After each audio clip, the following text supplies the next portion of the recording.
They say we live in an age of innovation.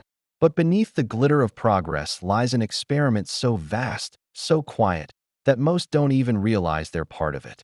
Every home mortgage, every government bond, every student loan is a line in that experiment. A test of how far human faith in numbers can stretch before it breaks. Global debt has surpassed $300 trillion. Governments borrow trillions with keystrokes. Banks conjure credit from nothing. We call it stability. We call it growth. But it's neither. It's the largest financial experiment in history, and we are the lab rats. To understand how we arrived here, a species comfortable with impossible debt, we must return to the beginning, to the first promise ever written in clay. The first word humanity ever recorded was not love or war, it was ode. In ancient Mesopotamia, 5,000 years ago, before coins, before kingdoms, there were ledgers, clay tablets inscribed with marks of debt. Who owed whom? How much grain? How many cattle? Debt, then, was sacred. It was overseen by priests and kings, enforced by divine order. It wasn't just economics, it was theology. But those rulers understood something our own leaders have forgotten. Debt has a breaking point. When too many citizens were trapped in obligation, society itself began to unravel. Their solution was radical. Every few decades, the king would declare a jubilee, a forgiveness of debts, a reset of ledgers, a cleansing of society's balance sheet. It wasn't mercy, it was survival. Because if obligation piled too high, the nation fell. They understood that money is trust, and trust can rot. That insight, that civilizations must sometimes wipe the slate clean, kept the ancient world from self-destruction, until rulers stopped listening. When the jubilees ended, peasants fled, cities emptied, and temples filled with debts that could never be paid. The same pattern would repeat, in marble halls, in papal banks, and in modern towers of glass. Fast forward 2 millennia. Florence, 15th century. Here, debt shed its sacred skin and became sophisticated. Gold turned into credit. The Medici family learned to lend not just to merchants, but to monarchs. Kings borrowed to wage wars. Popes borrowed to build cathedrals. Nations borrowed to project power. But when money became abstract, lines and ledgers instead of gold and vaults, it also became infinite. Spain, flooded with silver from the New World, should have been invincible. Instead, it declared bankruptcy 4 times in the 1500s. The empire that owned the world drowned in its own treasure. Too much gold, too much ambition. In London, bankers discovered that credit could outlast kings. When the Bank of England was founded in 1694, debt was institutionalized. It became permanent. The English crown learned to borrow forever, funding wars long after rivals went broke. Debt had turned from burden to weapon, and like every weapon, it changed who ruled the world. The modern era of debt was baptized in blood. World War I tore apart Europe, not just its armies, but its economies. Governments suspended the gold standard to print their way through war. Germany, crushed under the reparations of the Treaty of Versailles, owed more than it could ever pay. The result was predictable: hyperinflation. By 1923, a loaf of bread cost billions of marks. Families hauled wages in wheelbarrows. Savings evaporated. Money itself stopped working, and when money fails, nations lose their minds. The despair of that debt collapse paved the road to political extremism, to Hitler, to the Second Great War. Debt was no longer a financial issue. It was the fuel of chaos. By 1944, as the world burned again, the victors gathered in a quiet New Hampshire hotel to design a new order. They called it Bretton Woods. At Bretton Woods, the Allies built a machine to stabilize global finance. The U.S. held 2/3 of the world's gold. The dollar became the anchor, tied to gold at $35 per ounce. Other currencies pegged themselves to the dollar. The system promised order. In truth, it created dependency. Every nation's stability now relied on America's discipline, its ability to restrain spending, to print only what it could back with gold. But discipline is fragile in times of power. By the 1960s, the Vietnam War and Great Society programs demanded trillions. Dollars flowed out faster than gold came in. Foreign nations, France, Britain, began demanding metal in exchange for paper. In August 1971, Richard Nixon went on television and ended the gold standard. Temporarily, he said. It never returned. That night, the world entered a new era where money was no longer real, where every dollar became a promise backed by nothing but faith. The quiet revolution had begun. Once money was untethered from gold, the limits disappeared.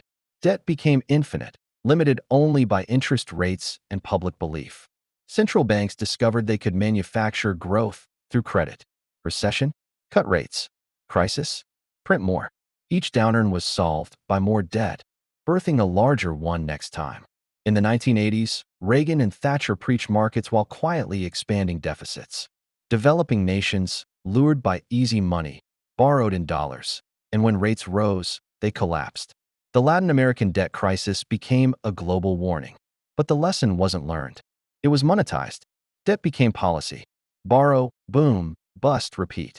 The financial world had found its perpetual motion machine, one powered by promises and managed by illusion. The experiment had scaled beyond any empire before. And every illusion, no matter how intricate, eventually cracks. When the global economy imploded in 2008, the headlines blamed housing. But housing was only the trigger. The real cause was leverage, debt stacked upon debt like cards in a gale. Mortgages were bundled into securities. Those securities turned into derivatives, and banks leveraged them 30 to 1. When one link broke, the tower fell. Trillions vanished overnight. Governments rushed to rescue the system, not the people, but the architecture of debt itself. The bankers were saved. The citizens paid through unemployment, austerity, and lost homes. And what was the cure prescribed for a crisis caused by too much debt? More debt. Central banks slashed rates to zero and flooded the world with liquidity. The illusion of stability returned at a higher price. Debt, once again, had protected the powerful and punished the public. The system didn't reset. It reloaded. Since 2008, global debt has tripled. By 2023, it exceeded $300 trillion, 3 times the size of the global economy. Japan's public debt rose above 250% of GDP. Europe passed 100%. The United States climbed relentlessly past $34 trillion.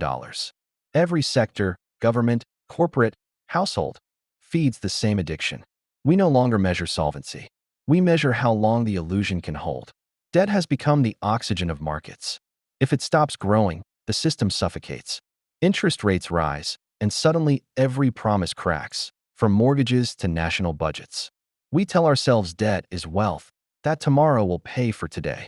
But history whispers otherwise. Every empire that mistook leverage for prosperity met the same end. Rome debased its coins. Spain drowned in silver. France printed paper until revolution. The names change. The math does not. Debt is deceptive because it feels like prosperity. Borrowed money builds cities, funds wars, and fuels markets. It creates the illusion of growth until repayment begins. But debt is not wealth. It is borrowed time. Governments borrow through bonds, hiding obligations behind decades of maturity. Families borrow through credit cards and 30-year mortgages. Corporations borrow to buy back their own shares, inflating stock prices without producing more value. The burden is invisible until the payments come due. Debt ends in 3 ways: repayment, inflation, or default. Each is a reckoning. Repayment demands austerity. Inflation robs savers quietly. Default destroys trust entirely. Most governments choose inflation, the silent thief. Currencies weaken, purchasing power erodes, and citizens bear the cost without protest. Every inflation is a hidden confession. We cannot pay. Every printed dollar is a promise diluted. The experiment is entering its final phase, where gravity begins to reassert itself. The world's reserve currency now carries the world's largest debt. In 2024, U.S. debt passed $34 trillion. Interest payments alone approach the size of the Pentagon's budget. America borrows simply to pay interest, a financial Ouroboros devouring its tail. For decades, foreign investors, especially China and Japan, financed Washington's deficits. But as trust erodes, the buyers fade. The Federal Reserve steps in, buying U.S. bonds with money it creates. The nation pays itself with debt, a trick that only works until confidence breaks. Europe mirrors the pattern, borrowing to survive, refinancing endlessly. China hides its liabilities in provincial banks and shadow funds. Every major economy now dances to the same rhythm: growth through borrowing, stability through illusion. The system is synchronized by debt. If one pillar falls, all tremble. This is not capitalism. It is collective denial. Debt is political anesthesia. It buys silence, votes, and time. Raising taxes sparks outrage.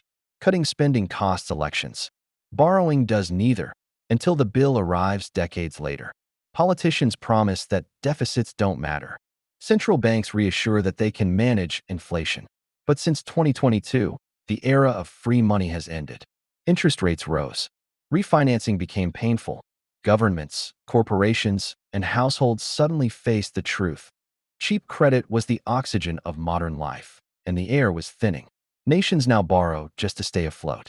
Debt, once invisible, has turned predatory, a beast that sleeps quietly for years, then awakens hungry. History shows what happens next. When promises outgrow productivity, systems snap.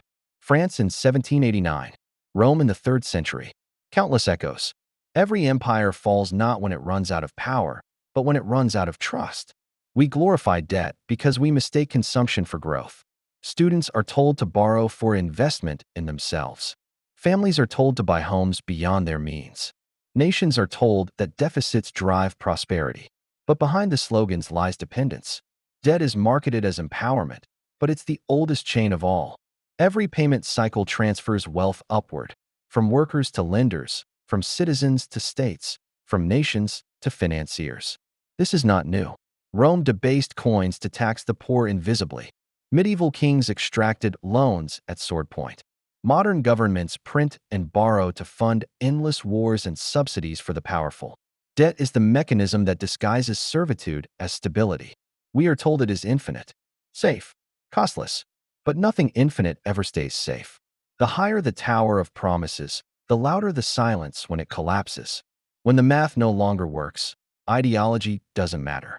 There are only 3 exits from unsustainable debt: inflation, restructuring, or default. Inflation, the quiet route, allows governments to pay yesterday's debt with cheaper money tomorrow. It punishes savers, rewards debtors, and erodes trust.